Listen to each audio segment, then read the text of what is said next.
LPK तोडफोड प्रकरणात सगळ्या आरोपींक पणजे कोर्टान डिस्चार्ज केल्ल्यान उत्तर गोंयचे जिल्लो चौकशी युनिटाक मोठो धपको. 2013च्या LPK नायट क्लब तोडफोड आणि चोरयेच्या प्रकरणात आरोप निश्चितीच्या निर्णायक खिणावेळार आरोपींक हो डिस्चार्ज मेळ्ळो. पुलिसांनी हे केशीत मुख्य आरोपी जेनितो कार्दोज, सह आरोपी डॉमनिक नाजारेथ, जयेश चोडणकार, रुपेश गडेकार, उमेश पुजारी, परिमल पंडित, संदीप पुजारी, रितेश नार्वेकर आणि रोहन वायंगणकाराचेर चोरी, घुसखोरी आणि मारपेट आणि तोडफोडीचे आरोप घाल्ले.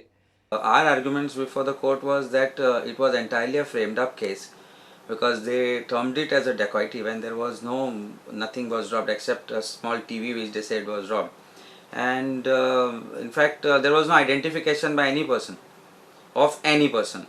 Supposed to be carried out by some persons with monkey caps, and all that has been considered by the court. ठोस पुरावे नाशिल्ल्यान कोर्टान आरोपींक आरोप निश्चिती वेळारच सोडले. All the 9 accused have been discharged by the Principal District Judge and Sessions Judge North Goa today, and discharged at the stage of the arguments itself before framing of charge. 22 August 2013क mask घाल्ल्या गँगान घुसून नेरुलचो LPK night club धुडगूस घालून फोडिल्लो. तेन्नाची उत्तर गोंयची SP प्रियंका कश्यपान प्रकरणाची चौकशी केल्ली. सगळ्या आरोपींक धरिल्ले. आता पुरावे ना म्हूण खंय सगळे मेकळे. प्रुडंटा खातीर सिनियर रिपोर्टर मुकेश कुमार.